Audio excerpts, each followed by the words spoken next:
Hey, it's time to make like a tree and get out of here. Let's talk about the NBA MVP odds. The latest from FanDuel. It's really a three-person race. It's Jokic, Embiid, and Giannis. How about this? Jokic's odds are minus 240. Embiid's plus 230. Giannis plus 550. And then Devin Booker is fourth at plus 12,000. Yeah. So essentially, there's no way the odds makers believe anybody but Jokic, Embiid, or Giannis can win this award. After Booker, it's Luka, it's Tatum, it's Gobert, it's Kevin Durant. Do you just think it's fair? Let's just say, is it fair to cut that mark off and say nobody besides those big three have been as valuable to their team as Jokic, Embiid, and Giannis? Well, I think there are other names you could throw into the conversation when you get to, say, the plus 550 range that Giannis is sitting at right now. I mean, Booker, I think you can make a case for. You can certainly make a case for Ja Morant.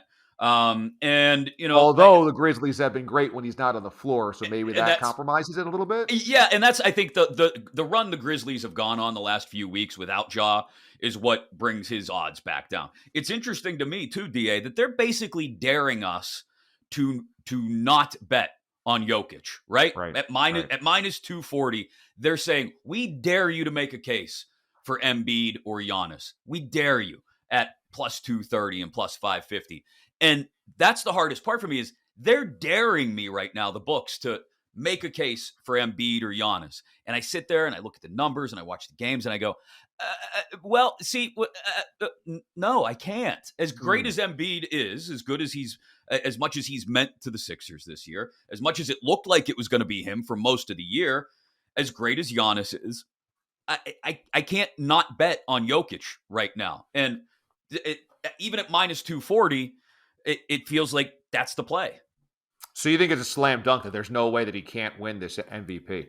That's what it feels. I mean, with those odds, with less than a handful of games left, what are Embiid or Giannis or anybody else for that matter going to do in the final week of the season to steal it away from Jokic? Take Jokic off of the Nuggets. What are the Nuggets? They're not a playoff team, I don't think. So no, you're right. That in and of itself, I think, is the first argument that we sort of worked circularly around to get to. What are the Nuggets without Jokic? They're not a playoff team. So that, I think, the Sixers, they're a playoff team even without Embiid. The Bucks, they're a playoff team even without Giannis. And you could say the same about Booker and the Suns and Ja and the Grizzlies.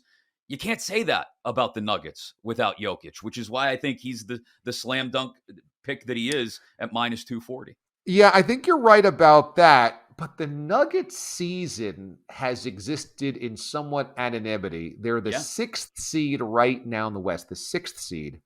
And I think there's major steam right now for Giannis as the greatest player in the game at the peak of his powers because he's had some huge games against some really legitimate competition. Just this week, we saw the Bucks get big wins over the Sixers and the Nets, and Giannis really flex on both of them, so much so that he's telling dad jokes before press conferences. He's so at ease beating what should be his best competition in the Eastern Conference that he's rolling out dad jokes. And so a guy that goes for 44, 16, and 12 against one of the best teams in the league, I think is starting to pick up some steam here at the end of the year, and people going, wow, this is kind of Giannis's league. He's extraordinarily confident because of what happened last year in the playoffs. I think the Bucks are also in that knowing role where you've done it before. And so you go, we know what to expect and we know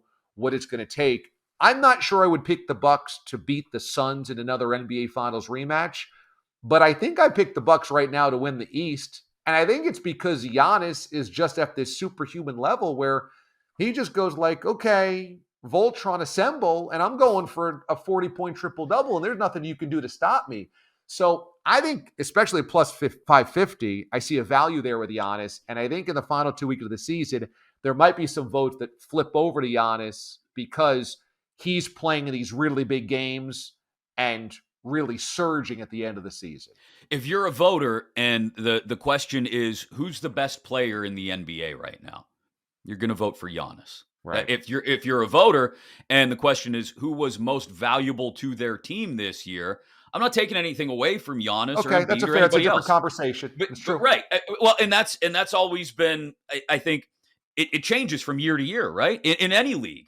What does MVP mean in any given year in any given league? Is it the guy who's most valuable to his team, or is it simply the best player in the league? I think those are two different questions that you can answer two very different ways in this MVP race in the NBA. And it's usually best player on the best team. The team that has a great season, that player, that team superstar usually ends up winning the MVP, which is why Jordan didn't win it every single year, which is why LeBron hasn't won it every single year, because there tends to be fatigue on voting for the same guys. And whichever team has a great year, we usually kind of lock in on.